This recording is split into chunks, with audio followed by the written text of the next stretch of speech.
एक छोटे से गांव में एक जिज्ञासु लड़का रहता था, लक्ष्य। उसे नई नई जगहों की खोज करना बहुत पसंद था। एक दिन वह पुराने किले के पास खेल रहा था, तभी उसकी नजर एक आधे दबी हुई पुरानी पीतल की चिराग पर पड़ी। लक्ष्य ने सोचा, अरे ये तो बहुत पुराना लग रहा है, क्या पता सोने का हो। वह चिराग उठाकर कपड़े से साफ करने लगा और तभी धुआं निकला, आसमान चमका और उसके सामने प्रकट हुआ एक बड़ा नीला दाढ़ी वाला जिन। जिन गरज कर बोला, मैं हूं जुनैद जिन, जिसने मुझे जगाया मैं उसकी 3 इच्छाएं पूरी करूंगा।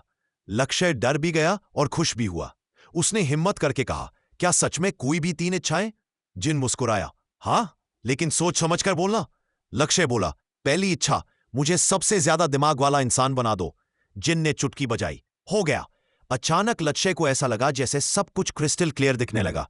अब वह गणित से लेकर मशीनें हर चीज समझ सकता था। जिन ने कहा, अब बताओ दूसरी इच्छा। दिमाग तेज होते ही लक्ष्य को एक बात समझ आई, अगर मैंने अमीर बनने की इच्छा मांगी तो मैं मेहनत करना भूल जाऊंगा। फिर उसने सोचा और बोला, मेरी दूसरी इच्छा है मुझे किसी भी समस्या का हल तुरंत समझ आ जाए। जिन थोड़ा चौंका, अरे वाह, बहुत स्मार्ट लड़का है। फिर चुटकी बजाई, तुम्हारी इच्छा पूरी। अब लक्ष्य को हर मुसीबत का समाधान पल भर में समझ आने लगा। किताबें, मशीनें, पहेलियां, सब आसान। जिन ने कहा, चलो अब आखिरी और सबसे खास इच्छा। लक्ष्य ने थोड़ी देर सोचा और बोला, मेरी तीसरी इच्छा है कि दूसरे बच्चों को भी सीखने का मौका मिले। जिन बाबा, आप मुझे इतना ज्ञान दीजिए कि मैं सबको सिखा सकूं, ताकि कोई बच्चा पीछे ना रह जाए।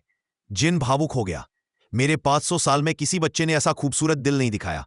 जिन ने चुटकी बजाई और लक्ष्य के भीतर एक अनोखी चमक दौड़ गई। अब वह न सिर्फ समझदार था, बल्कि अपने ज्ञान से दूसरों को भी बदल सकता था। जिन मुस्कुराते हुए बोला, लक्ष्य, तूने सोने चांदी नहीं मांगा, लेकिन तुझे मैं सबसे कीमती चीज दे रहा हूं, दिमाग, दिल और दूसरों की मदद करने की ताकत।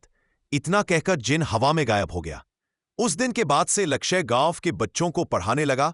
उसके कारण पूरा गांव बदल गया और सब कहते थे, लक्ष्य को जिन ने नहीं, उसके अच्छे दिल ने महान बनाया। सबसे बड़ा जादू अमीरी नहीं, ज्ञान, दिमाग और दूसरों की मदद करने में है।